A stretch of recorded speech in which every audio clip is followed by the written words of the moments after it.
Hello friends, welcome to మంచి మార్గం channel. ఇవాళ మనము ఒక ఇంట్రెస్టింగ్ పాయింట్ గురించి మన ఛానల్లో డిస్కస్ చేయబోతున్నాం. అదే మన జీవితంలో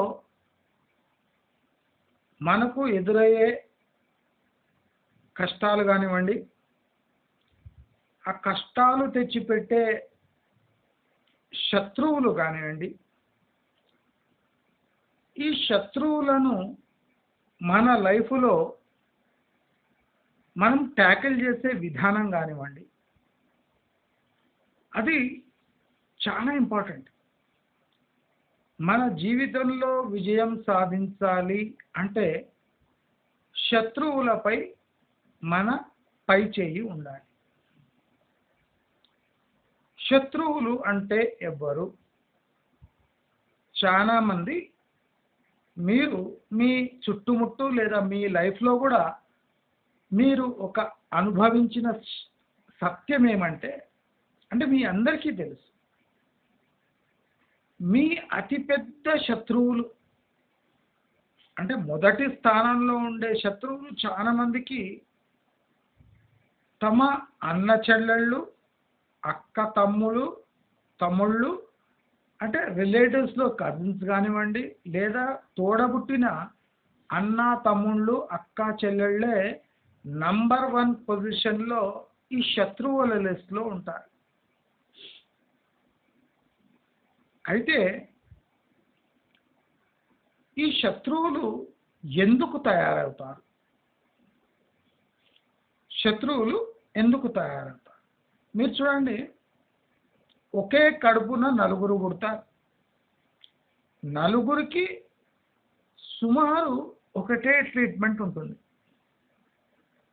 అంటే మీకు పెట్టిన భోజనమే వాళ్ళకు పెడతారు, వాళ్ళకు పెట్టిన భోజనమే మీకు పెడతారు.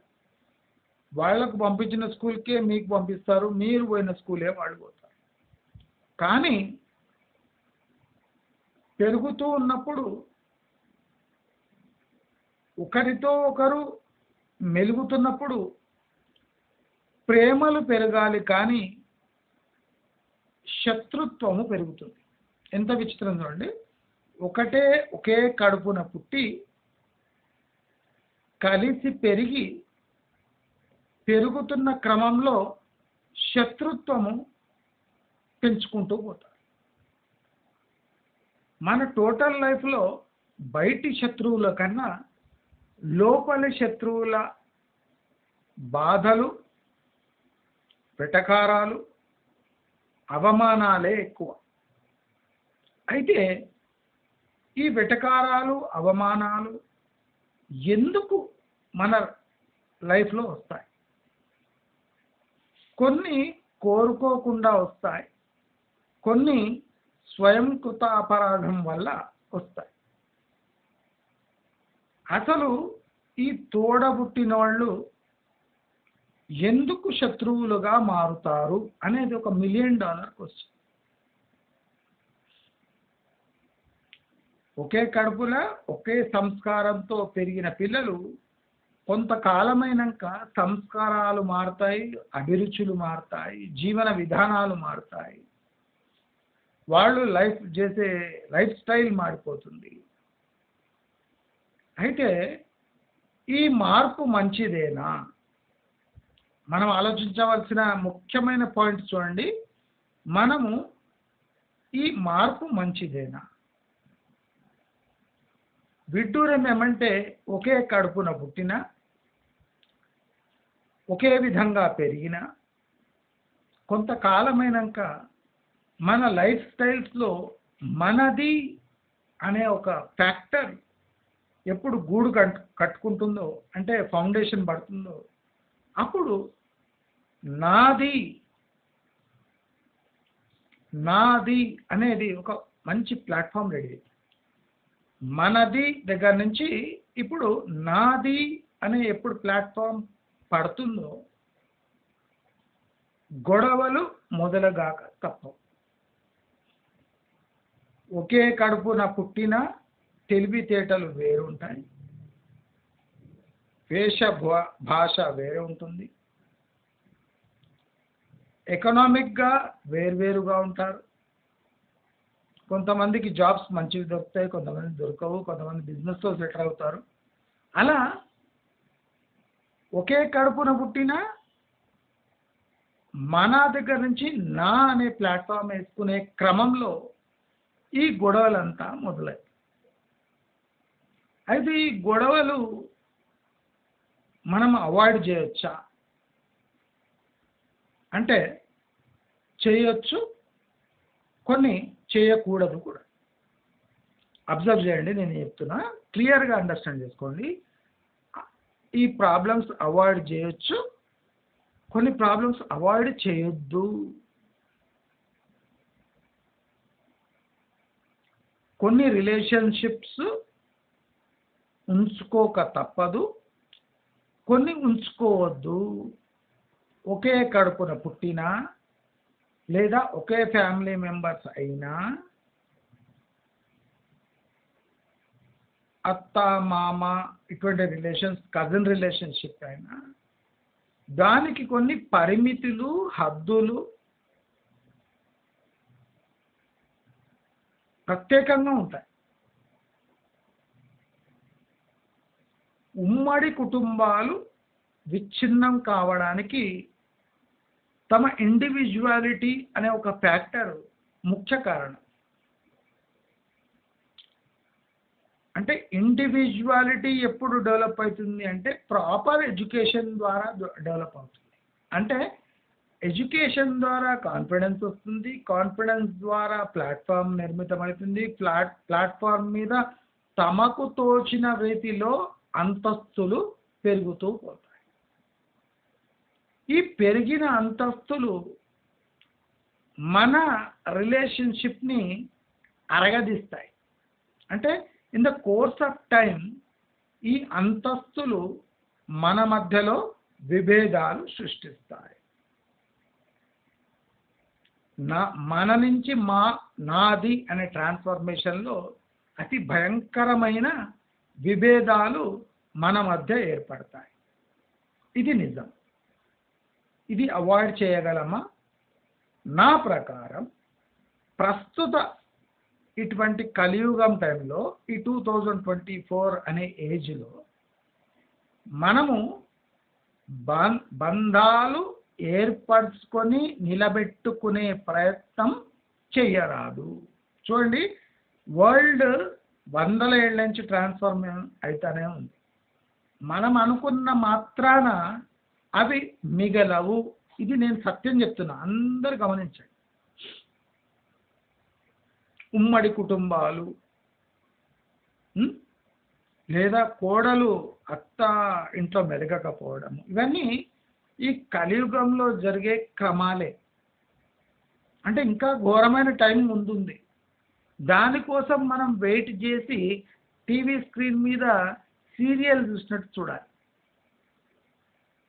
నేను సొల్యూషన్ ఇస్తలేదండి, హెల్ప్లెస్నెస్ తెలియజేసుకుంటున్నాను. ఏ ఇంటి పెద్ద అయినా తనను తాను ఆహుతి చేసుకున్నా ఈ రిలేషన్షిప్స్ నిలబడవు. కనుక ఒక ఇంటి యజమాని లేదా ఒక ఫ్యామిలీ హెడ్ ఇటువంటి వ్యర్థ ప్రయత్నాలు చేసి తమను తాము అవమానపరుచుకునే పనులు ఏమాత్రం చేయకండి. నేను చిన్న ఏజ్ అయినా బాగా ఎక్స్పీరియన్స్ కనుక నేను చెప్తున్నాను. ఇంటి యజమానులు, పెద్ద మనుషులు దయచేసి ఈ మీటింగ్లు వగేరా పెట్టబోకండి. మీటింగు మీరుండే వరకే, మీ మాట నెగ్గే వరకే. మీ మాట నెగ్గుతలేదు అని తెలిసినా మీటింగ్లు పెట్టారంటే మిమ్మల్ని మీరు అవమానపరుచుకున్నట్టే. దయచేసి గమనించండి, మిమ్మల్ని మీరు అవమానపరుచుకున్నట్టే. ఎందుకంటే వినేవాడు ఆడియన్స్ లేకుండా మీరు ఒక స్టేజ్ నిర్మించి దానిపై మైక్ పట్టుకొని గంటలు కొట్టి చెప్తున్నా చైర్లన్నీ ఖాళీ ఉంటాయి. మీరు చెప్పేది ఎవరి చెవులకు పడదు. ఈ కలియుగంలో, ఈ టైంలో ఏది జరుగుతుందో జరగనివ్వాలి. ఏలు పెట్టామా బొగ్గైపోతుంది. మీ ఎక్స్పీరియన్స్, మీ స్థాయి, మీ ఏజ్ ఏది ఇవాళ రేపు లోకంలో నిలబడదు. నా ఏజ్ 70, నేను 5 మంది పెళ్ళిళ్ళలు చేశాను, నాకుంది ఎక్స్పీరియన్స్ అని ఆ ఎక్స్పీరియన్స్ మీరు బయోడేటాలో రాయలేరు. ఎందుకంటే ఆరో మనిషి, నేను ఆరో మనిషిని, నేను ఆ లాస్ట్ 5 మనుషుల్లో ఒకటి కాదు, సో నీ ఎక్స్పీరియన్స్ పనికి రాదు అని ముఖం మీద చెప్పేసే లోకం ఇప్పుడు. నీ ఏజు ఎక్స్పీరియన్స్ మడిచి లోపల పెట్టుకో అని చెప్పే ఏజ్ ఇది. అంటే నీవు ఎంత మంచి విశ్వ ప్రయత్నం చేసినా జరిగేది తన స్పీడ్తో జరుగుతూనే ఉంటాయి. నాశనమైన కండారా చూడొచ్చు కానీ గెలక రాదు. నేను చాలా మటుకు అన్నిటికీ పర్ఫెక్ట్ సొల్యూషన్ చెప్తా, కానీ నేను అబ్జర్వ్ చేసింది మీకు ఎగ్జాక్ట్గా చెప్తున్నా. ఏది విడిచిపెట్టానో అది విడిచిపెట్టాను, ఏది పట్టుకోగలమో అన్నే పట్టుకోవాలి. అన్నిటినీ మన శక్తికి మించి ప్రయత్నం చేసి పట్టుకోరాదు. అది డబ్బు కానివ్వండి, ఆస్తులు కానివ్వండి, రిలేషన్షిప్స్ కానివ్వండి. నేను చాలా ఆలోచించి కొద్ది హ్యూమన్ సైకాలజీ తెలుసు కనుక మీకు చెప్తున్నాను. వ్యర్థ ప్రయత్నాలు చేయబోకండి, నిలబడవు రిలేషన్షిప్స్ నిలబడవు. అయితే మనం పెరుగుతున్న కొద్దీ మన ప్రేమలు పెరగకుండా ద్వేషాలు ఎందుకు పెరుగుతున్నాయి అంటే దానికి ముఖ్య కారణము మనలోని అహం. అంటే నేనే పెద్ద, నాకు అందిన, ఇప్పుడు నేను చెప్తున్నాను నాకు అందిన సమాచారం మీకు చెప్తున్నాను, అట్లనే వీళ్ళకి అందిన సమాచారాన్ని అది ఒక పెద్ద ఒక మ్యాసివ్ ఇది అనుకొని ఎవరికి షేర్ చేసుకోకుండా తమలో తామే. ఇప్పుడు మంచిది ఎవరికన్నా ఒక 10 లక్షలు వచ్చే ఉపాయం చెప్తే చెప్పడు, లేదా ఏదో ఇన్ఫర్మేషన్ ఉంది ఇది మంచిది జరుగుతుంది, కొత్త జియో వచ్చింది, లేదా మీ లైఫ్ని మీరు ఇలా ట్రాన్స్ఫర్, ఎక్కడో ఒక మంచి జాబ్ పడ్డది, ఆ కటింగ్ తెచ్చి ఇవ్వచ్చు కదా, ఇవ్వడు. అంటే తనకు తెలిసిన ఏ తుచ్చమైన ఇన్ఫర్మేషన్ కూడా ఎవరితో షేర్ చేసుకోకుండా తమను తామే రమించుకుంటూ తమను తామే ఉన్నత స్థానానికి చేరుకున్నామనే భ్రమలో మనిషి ఎప్పుడు బతుకుతాడో అప్పుడు బంధాలు తెగడం స్టార్ట్ అవుతాయి. అవునా కాదా? కమెంట్ బాక్స్లో.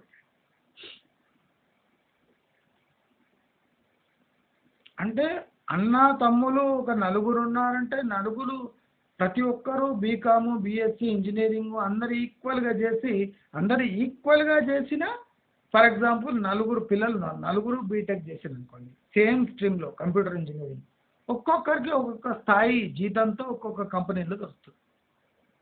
అంటే విభేదాలు రావడానికి మనం ఎంత ప్రయత్నం చేసినా, ఫర్ ఎగ్జాంపుల్ నేను అది చెప్తున్నా కదా, బీటెక్ కంప్యూటర్ సైన్స్, అందరూ బీటెక్ కంప్యూటర్ సైన్స్ కంప్లీట్ చేసినా వాళ్ళ స్థాయిని బట్టి వాళ్ళ లక్కును బట్టి వాళ్ళకు వేరే స్థాయి ఉద్యోగాలు దొరకవచ్చు.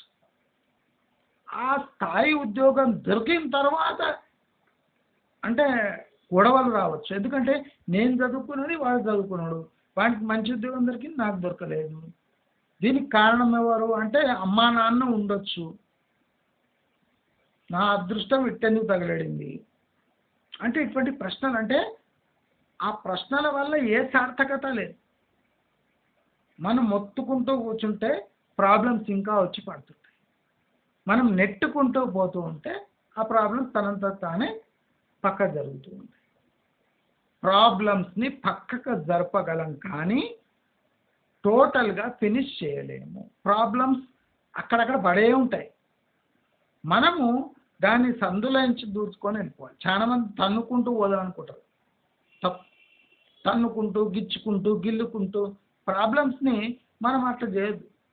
ఆ ప్రాబ్లం ఉంది అని స్పష్టంగా కనిపిస్తుంది, దాని పక్క నుంచి జారుకోండి. ఎందుకు పిరికి పందలమా అనొచ్చు. మనకు మన గోల్స్ ముఖ్యం, మన జీవితం ముఖ్యం. వాడితో కొట్లాడితే time waste, energy waste, mental balance తప్పుతుంది, అనవసరమైన పొడిగించబడతాయి, 10 మంది ఆ గొడవల్లో ఇన్వాల్వ్ అవుతారు. ఇప్పుడు ఒకరితో ప్రాబ్లం ఉంది, అప్పుడు 10 మందికి మనం ఆన్సర్ చెప్పి 10 మందితో గొడవ పడాలి. సో ప్రాబ్లమ్స్ని అవాయిడ్ చేయడం పిరికితనం ఏమాత్రం కాదు, అది చాకచక్యం. అందరు గుర్తుపెట్టుకోండి, ప్రాబ్లమ్స్ని అవాయిడ్ చేసినోడు పిరికివాడు కాదు కలియుగంలో. చాకచక్యంతో పక్క నుంచి మన పని మనం గానించుకొని వెళ్ళిపోవాలి. వాడు వెయిట్ చేస్తుండాలి, వీడు ఎప్పుడు వస్తాడా వేసేద్దామని. మనం పక్క నుంచి జారిపోయి వెళ్ళిపోవాలి దూరాన్ని, వాడు ఇంకా వెయిట్ చేస్తూనే ఉంటాడు గొడ్డలు పట్టుకొని. అది చాకచక్యం. వాన్ టైం వేస్ట్ అయిపోతుంది మన కోసం వెయిట్ చేసి, కానీ మనం దొరకొద్దు. దీన్ని చాకచక్యం అంటే పిరికితనం కానే కాదు. టైం వచ్చినప్పుడు, మన అనుకూలమైన టైం వచ్చినప్పుడు మన దెబ్బ మనం వేయాలి. దెబ్బ వేయకుండా విడిచిపెడితే వాడికి లెసన్ దొరకదు. లెసన్ దొరకాలి అంటే దెబ్బ పడాల్సిందే. కానీ దెబ్బల్లో కూడా మన వాళ్ళు దూరం వాళ్ళు అనే 2 విభాగాలు ఉంటాయి. దెబ్బ వేసే మెథడ్ మన వాళ్లకు వేరే ఉంటుంది, పరాయి వాళ్లకు వేరే ఉంటుంది. అంటే లైఫ్లో ప్రాబ్లమ్స్ సాల్వ్ కావు. సాల్వ్ కాని ప్రాబ్లమ్స్ని మన నెత్తిన పెట్టుకొని రిపేర్ చేసుకుంటా దాని ఏమంటారు, మెకానిక్ షెడ్ లాగా తయారు చేసుకోవద్దు లైఫ్ని. కారు రెడీ అయ్యే సూచన లేదు, విడిచిపెట్టి ముందర నడుచుకుంటూ వెళ్ళిపోవాలి. కారును మనం రిపేర్ చేసుకుంటూ కూర్చున్నామంటే మన డెస్టినీ మన దగ్గర నుంచి దూరం జరుగుతూ పోతుంది. షెడ్డుకు పోయే కార్ని పోనివ్వండి, అంటే పోయే రిలేషన్షిప్స్ని పోనివ్వండి. ఇవన్నీ ఒక కప్పు ఛాయ్కి పనికిరాని రిలేషన్షిప్స్. ఒక కప్పు ఛాయ్కి పనికిరాని రిలేషన్షిప్స్. గమనించండి, ఒక కప్పు ఛాయ్ అంటే వాటర్ ఏం తక్కువ లేదు, మనం ఇంట్లో చేసుకున్న 10 రూపాయలు. 10 రూపాయల ఛాయ్కి కూడా ఆ రిలేషన్షిప్ తులతూగదు. షెడ్డుకు పంపించండి. అంటే బాంధవ్యాలని తెంచుకుంటామా అంటే ఉంచుకోనేం లాభం? నా ప్రశ్న చూడండి. బంధాలన్నీ తెంచుకోము, సరే ఓకే, ఉంచుకోనేం లాభం? పచ్చడి పెట్టుకుంటామా? పచ్చడి పెట్టుకోవాలంటే కాస్ట్లీ, నూనె కారం పొడి అని కాస్ట్లీ అయిపోయింది. ఆ రిలేషన్షిప్ తక్కువ పచ్చడి పెట్టుకుందామంటే బయటి సామాన్ల ఖర్చే. అటువంటి రిలేషన్షిప్ మెయింటైన్ చేసి మన శోభ తప్ప మనకి ఏ శోభ లేదు. క్షోభ, మనస్సుకు క్షోభ. ఆ రిలేషన్షిప్లో ఏ శోభ లేదు. శోభ లేని మన క్షోభ కలిగించే రిలేషన్షిప్ మెయింటైన్ చేయకపోవడమే చాలా మంచిది.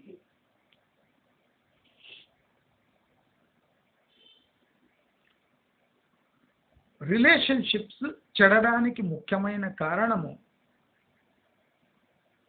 మనలోని అంతస్తు,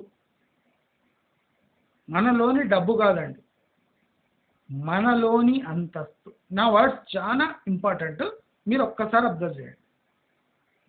మనను చెడగొట్టేది మనలోని డబ్బు కాదు, మన సంపాదన కాదు, మనసులో ఉన్న అంతస్తులు. మన దగ్గర వచ్చే డబ్బు కన్నా ఫాస్ట్గా మన మనసులో అంతస్తులు నిర్మాణం అవుతూ ఉంటాయి. అంటే గ్రేడ్స్, స్టేజెస్. ఎప్పుడు ఆ గ్రేడ్ స్టేజెస్ ఎదుటి మనిషిని పరిచే స్థాయికి చేరి అంటే అక్కడ గట్టిపడతాయో ఆ రిలేషన్షిప్ తెగక ఉండదు, తెగిపోవాల్సిందే. అయితే ఇప్పుడు ప్రశ్న ఏమిటంటే, ఇలాంటి వ్యక్తులు మన చుట్టుముట్టు అందరూ ఆ టైపే ఉన్నారనుకోండి. ఆల్మోస్ట్ ఆల్ 98% ఇలాగే ఉన్నారు.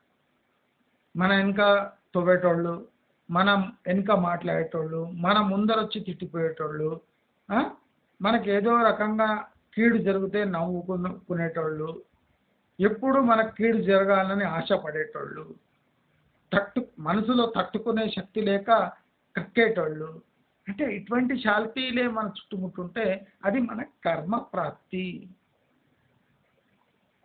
అయితే వీళ్ళను వదిలించుకోలేము, వదిలించుకో వదిలించుకొని ఉండలేము. మరి ఇలాంటి పరిస్థితుల్లో ఏం చేయాలి? ఇది చాలా ఇంపార్టెంట్ క్వశ్చన్, అందరికీ వస్తుంది. ఇప్పుడు మనము లైఫ్ ఏం లీడ్ చేస్తున్నాము, ఆల్మోస్ట్ ఆల్ 50 to 60% ఆర్టిఫిషియల్.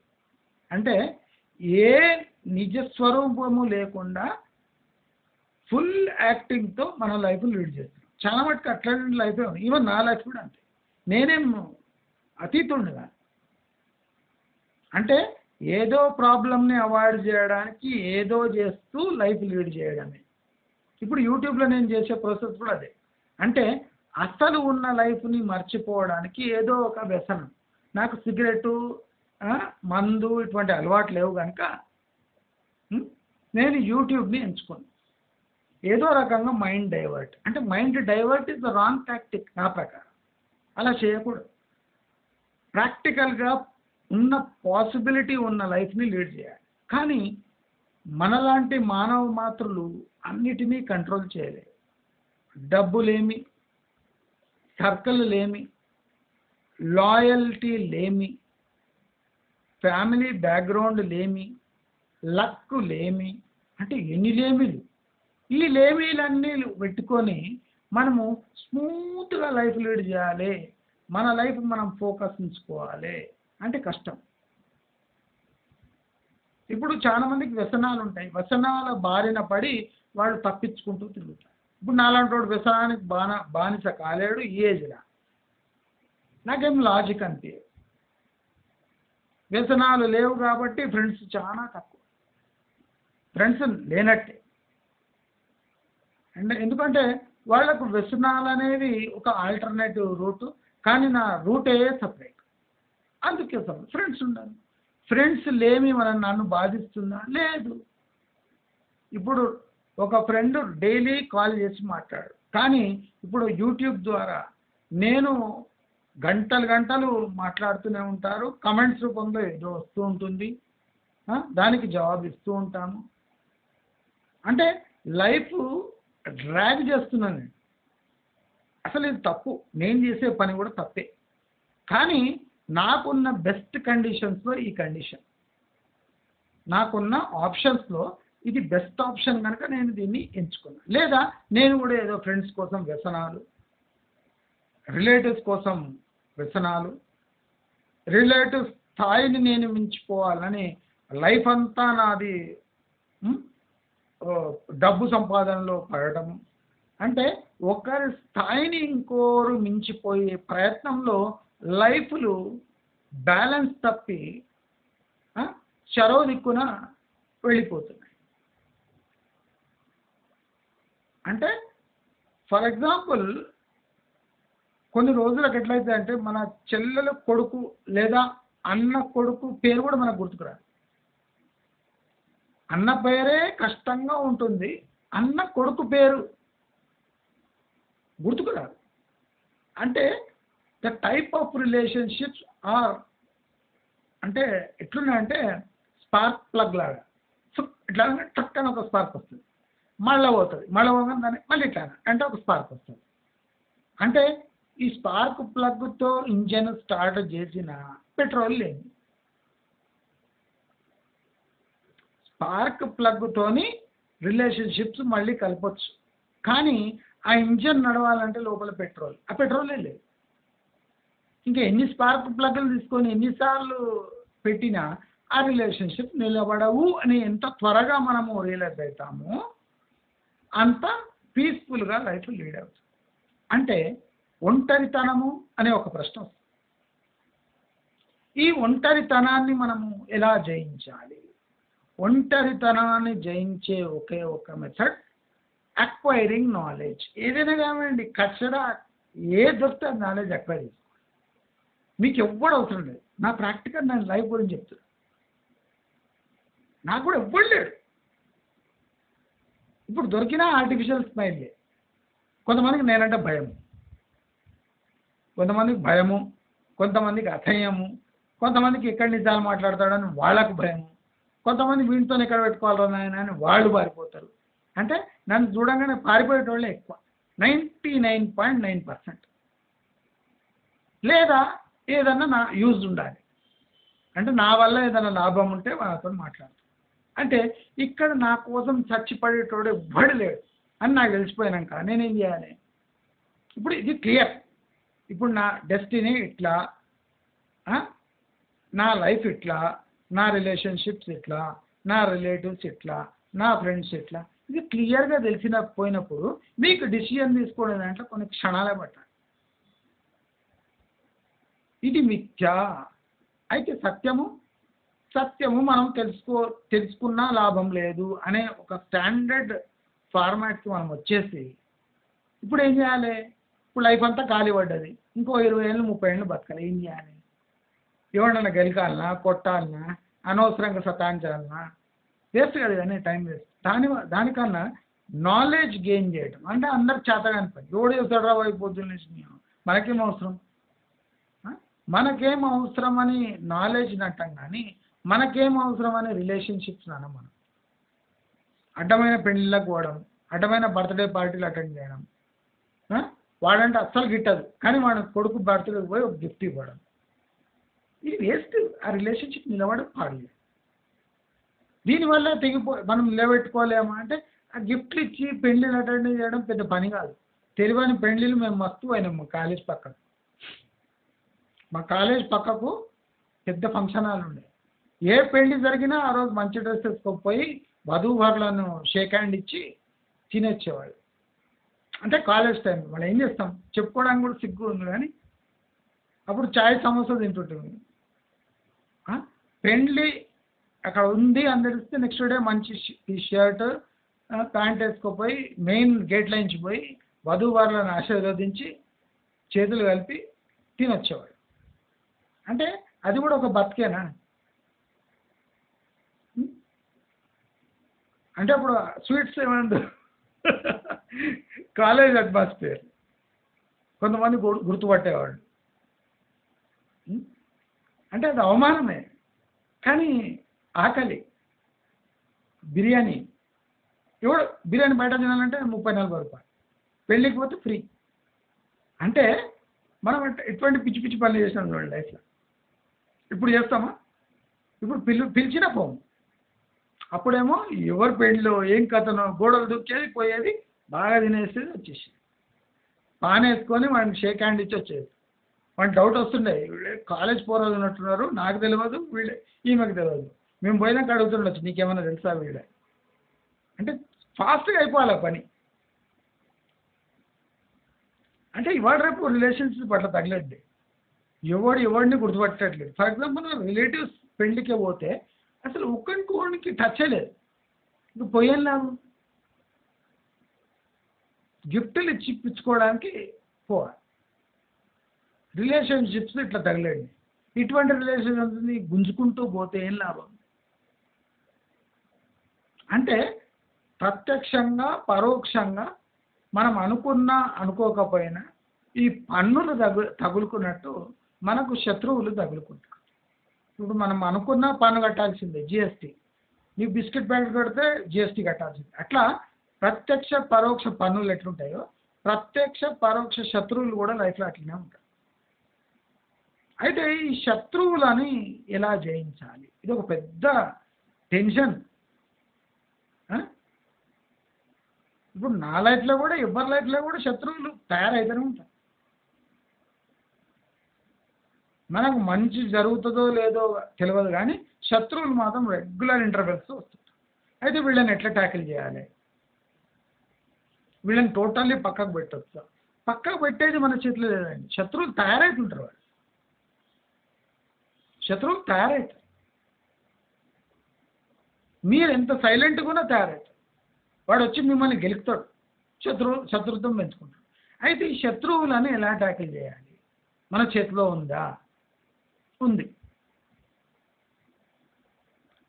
ఒకటే సూత్రం, శత్రువు తయారైండు. శత్రువుకి దగ్గరుండి పోరాడగలమా, దూరముండి నష్టపరచగలమా, దూరముండి నాశనం చేయగలమా?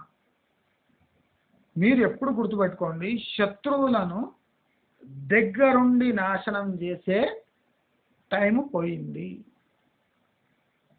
పరోక్షంగా ఇప్పుడు మీరు ఏం డీల్ చేసినా పరోక్షంగా చేయాలి, ప్రత్యక్షంగా చేయాలి. ప్రత్యక్షము పరోక్షము ఇవి రెండు పెద్ద పదాలు. శత్రుత్వము పర్మనెంట్, ఎవడో ఒకటి తగులుతుంటాడు. మన పేటు చాలా మంచిగా అయితే కానీ ఎవడు ఉండడు, కానీ శత్రువులు పర్మనెంట్ పొజిషన్లో ఉంటారు. ఒకడు పోతే ఇంకోటి వస్తుంటాడు. ఒక్కొక్కడు వేరే వేరే ప్రాబ్లమ్స్ వస్తాయి. సో ఈ వేరే వేరే ప్రాబ్లమ్స్ని ఎన్ని విధాలుగా మనం దాన్ని సాల్వ్ చేయొచ్చు. ఆ శత్రువుల్లో మనోళ్ళు వేరే, ఫ్రెండ్స్ సర్కిల్ వేరే, తెలియని ముఖాలు వేరే. అంటే 3 కేటగిరీలు ఉన్నాయి. ఒకటేమో మన ఓన్ ఫ్యామిలీ మెంబర్స్ శత్రువులు, ఇంకోటేమో ఫ్రెండ్స్ సర్కిల్లో శత్రువులు, ఇంకోటేమో ముఖం తెలియనోడు శత్రువు. ఏం చేయాలి? ఒకటి గుర్తుపెట్టుకోండి, మీ లైఫ్లో మీకు డబ్బు ముఖ్యమైతే శత్రువుల దగ్గర నుంచి పారిపోండి. Number 1 rule. మీకు డబ్బు ముఖ్యమైతే, అంటే మీ లైఫ్ కొనసాగించడానికి మీ జాబు మీ కెరియర్ ముఖ్యమైతే శత్రువుల దగ్గర నుంచి పారిపోండి. పిరికితనం కాదు, మన స్వార్థం కోసం పారిపోవాలి. వాడి మీద టైం వేస్ట్ చేస్తామా, మన లైఫ్ ఫైనాన్షియల్గా మొత్తం డ్యామేజ్ అయిపోతుంది. ఫైనాన్షియల్గా మొత్తం డ్యామేజ్. పారిపోండి, పిరికితనం అనిపించుకోండి, కానీ లైఫ్ ముఖ్యం. మీకు ఫైనాన్షియల్గా ప్రాబ్లం ఏం లేదు, ఢీ కొట్టండి. ఫైనాన్షియల్ ప్రాబ్లమ్స్ ఏం లేవు, స్టేబుల్గా ఉన్నారు, ఢీ కొట్టండి. ఢీ కొట్టి ఎప్పుడు ఎంగేజ్ ఉంచండి. వాడు అంత ఈజీగా తప్పించుకోవద్దు. ఇది గుర్తుపెట్టుకోండి. శత్రుత్వం అనేది ఒక స్పెషల్ కేటగిరీలో వచ్చే ఛాలెంజ్. ఒక చోట పారిపోవాలి, ఇంకో చోట ఢీ కొట్టి నిలబెట్టి వాడిని నిలదీసి సతాయిస్తూనే ఉండాలి. అంటే వాడు తాగకూడదు, బతకూడదు, మనల్ని మర్చిపోకూడదు. శత్రుత్వం ఉంటే ఇట్లా ఉండాలి, స్టాండర్డ్ ఉండాలి. అది కూడా ఒకటి.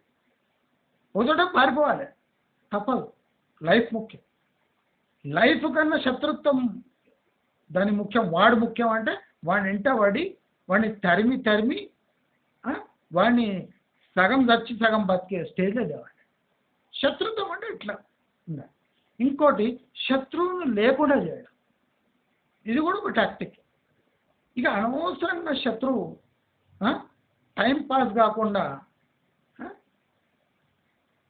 మన జీవితాన్ని నాశనం చేసే ముఖ్యమైన పని పెట్టుకున్నాడంటే ఆయనను మన లైఫ్లో లేకుండా చేయడం. అంటే వాళ్ళని ఫిజికల్గా దూరం ఉంచటం కాదు,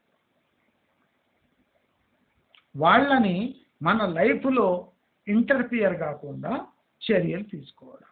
అంటే దాంట్లో భాగము ఆయనను కోలుకోలేని స్థితికి తేవడం.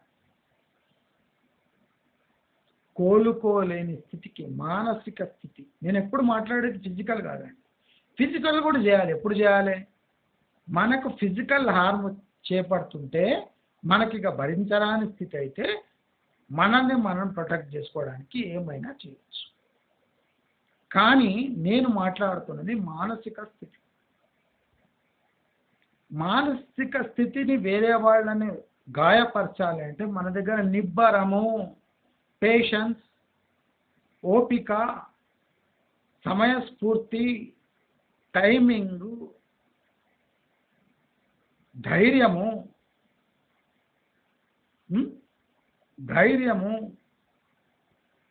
కఠోరత్వము, ఇవన్నీ మనము అందిపుచ్చుకొని ఈ శత్రువులను దూరం చేస్తాం. నేను చెప్పినంత ఈజీగా, నేను చెప్పిన దాంట్లో 10% కూడా జనాలు చేయలేరు.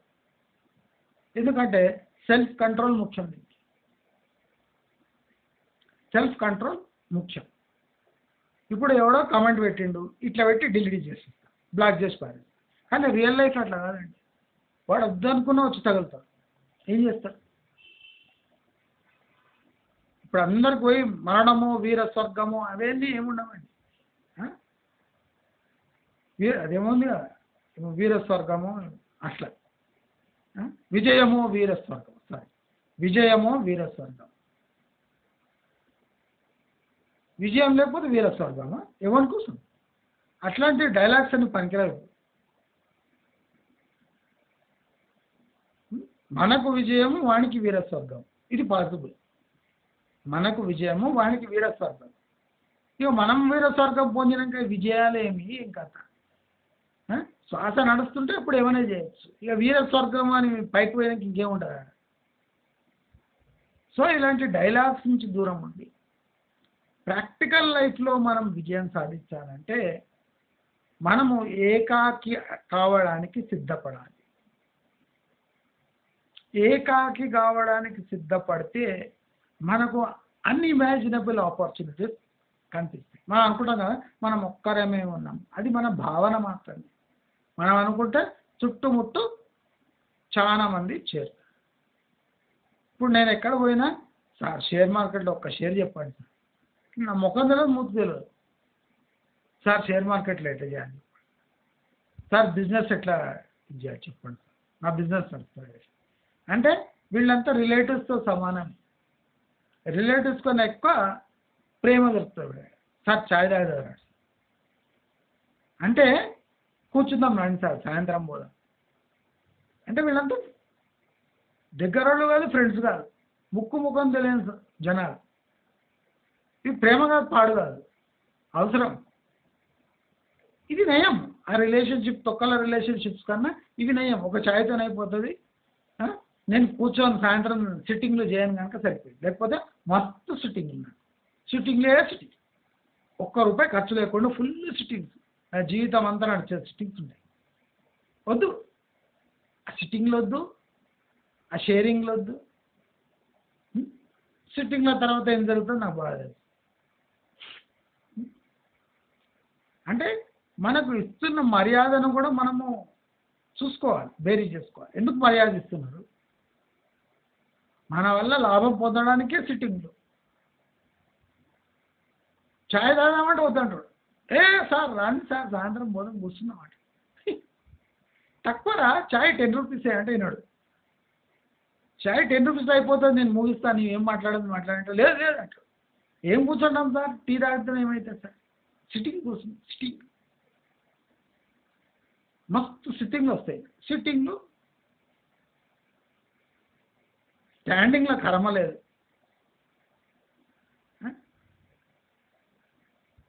ఆ సిట్టింగ్ కూర్చుంటే వాడు తాగినాక ఏమైనా అర్థమవుతుంది నేను చెప్పి అర్థం కాదు. మరి ఆ సిట్టింగ్లు అంటే జనానికి జ్ఞాన ప్రాప్తికి కూడా మత్తు కావాలి. నేను అదే చెప్పాను విషయం. జ్ఞాన ప్రాప్తి టైంలో కూడా సాయంత్రం సిట్టింగ్లు అయితేనే వాళ్ళకి బ్రెయిన్లో ఏమైనా ఎక్కుతాయి. ఓ టీతో కూడా అదే మాట వినొచ్చు కదా. వాడు ఖర్చు కూడా తక్కువ కదా, ₹10 లేకపోతే టీ అంటే వినాడు. 2-3 వేలు ఖర్చు అయ్యే వరకు వానికి నిద్ర పట్టదు. చాలా మందికి తెలియదు నా అలవాట్లు ఏమున్నాయి. కామన్ కదా సార్, బ్రాహ్మిన్స్ కూడా తింటారు. బ్రాహ్మిన్స్ తాగకుండా తినకుండా ఎవరు సార్ నేను ఉన్నాను అట్లా అంటారు. బ్రాహ్మిన్స్ తాగకుండా తినకుండా ఎవరు లేడు సార్, వాడు మొత్తం అయిపోయింది అంటాడు. నేను అయితే అట్లా ఇప్పుడు వాళ్ళు నాకు నెక్స్ట్ టైం పిలవరు. ఎందుకంటే తెలుసు వీడు జింజుగాడ.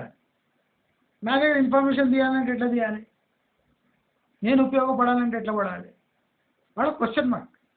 అట్లా మనము కావాలిస్తే రిలేషన్షిప్స్ పెంచుకోవచ్చు, కావాలిస్తే తెంచుకోవచ్చు.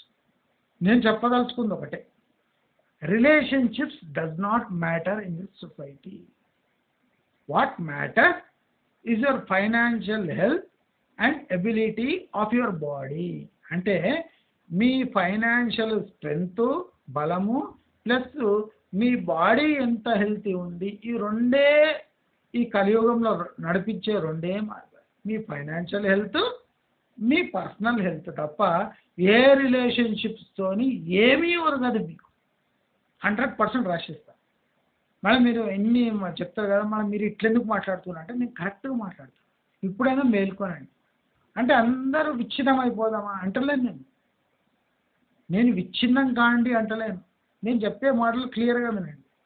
తప్పదు అనుకుంటే చేయవలసిన పనులు. మనం ఇరిగిపోయిన గ్లాస్ని మళ్ళీ అతికించాం, పడేస్తాం. అర్థమైందా? ఇక్కడ నట్టుబాటు పోయిందంటే పెట్టి చేసుకుంటాం మళ్ళీ. కానీ అద్దం ఇరిగిపోతే జాయిన్ చేసుకొని పెట్టుకోంగా, అది అందం కూడా ఉండదు. అంటే రిలేషన్షిప్స్ కానీ లైఫ్ కానీ అంటే అంతే. రిలేషన్షిప్స్ లైఫ్ అంతే. అంటే ఇరిగిపోయిన అద్దం లాంటివి. కానీ జాయిన్ చేసి పెట్టుకున్న ముఖం మనది మంచిగా గడిపే. కనుక నేను చెప్పవలసింది ఏమంటే లైఫ్ ఈజ్ ప్రీషియస్. మీరు అనుకున్నట్టు లైఫ్ ఉండదు, అది ఖచ్చితంగా ఫిక్స్ అయిపోయింది. అప్పుడు ప్రతి ఒక్క ఘటన అంటే వచ్చిపోయే గాలి లాంటిది. కిటికీలోంచి గాలి వచ్చి కిటికీలోంచి వెళ్ళిపోతుంది. అట్లా లైఫ్ అంటే అంత లైట్గా తీసుకోవాలి. అంటే బాధలు కలుగుతుంటాయి, మధ్యలో వస్తాయి, మనస్తాపాలు అయితే అవన్నీ మానవ సహజ, అవన్నీ తప్పవు. కానీ తప్పించుకునే మార్గాలు కోకొల్లో ఉన్నాయి. లైఫ్లో పిరికిగా ఉండటం కూడా ఒక విద్య, బ్రహ్మ విద్య. ప్రతి చోట ఛాతీ ముందర పెట్టి కత్తి యుద్ధం చేసే కాంతారావులు కావద్దు. కొన్ని చోట్ల పారిపోవాలి, కొన్ని చోట్ల ప్రాబ్లమ్స్ని అవాయిడ్ చేయాలి, కొన్ని చోట్ల సందులోంచి దూరం వెళ్ళిపోవాలి, కొన్ని చోట్ల పట్టించుకోకుండా ఉండాలి, కొన్ని చోట్ల ఉండి చచ్చినట్టు ఉండాలి. చాలా ఇంపార్టెంట్. నా మాట వినండి. బతికి ఉండి చచ్చినట్టు ఉండాలి కొన్ని చోట్ల. అంటే మన ప్రాముఖ్యత ఏది ఉండదు. మనం ఉండాలి ఫిజికల్గా, మనం లేనట్టే ఉండాలి. అంటే ప్రాబ్లమ్స్ పర్మనెంట్, సొల్యూషన్స్ వేరీ. అంటే సొల్యూషన్ వేరేగా ఉంటుంది. Life is precious and opportunities are abundant. మనకు ఒకటే దారి, ఒకటే రహదారి అని లేదు. సైడ్కు ఎన్నో పాయలుగా చేరిపోయి ఉన్నాయి లైఫ్. ఏదో ఒక పాయని పట్టుకొని మనం డైరెక్షన్ చేంజ్ చేసుకుంటే మన లైఫ్ సునాయాసంగా గడిచిపోతుంది. ఆ పాయ ఏదో వెతికే పని మనం తప్ప వేరేవాడు చేయలేడు. కనుక మనం అందరము ఆ పాయ ఎక్కడుందో వెతుకుదాం. రహదారిపై వాహనాలు పోయి వస్తూ ఉంటాయి, కానీ రహదారి మనకు సూటు కానప్పుడు ఆ పక్క రోడ్డు, సర్వీస్ రోడ్స్ అంటారు కదా వాడు, ఆ ఏ సర్వీస్ రోడ్డు పట్టుకుంటే మన జీవితం మంచి సర్వీస్ అయ్యి షెడ్డుకు పోకుండా ఉంటుందో మనమే వెతుక్కోవాలి. ఆ ప్రయత్నం మనమే చేసుకోవాలి అని చెప్తూ, మీకు నా వీడియోస్ నచ్చినట్టయితే లైక్, షేర్, సబ్స్క్రైబ్ చేసుకోండి. రాబోయే వీడియో కోసం వెయిట్ చేయండి. నమస్కారం.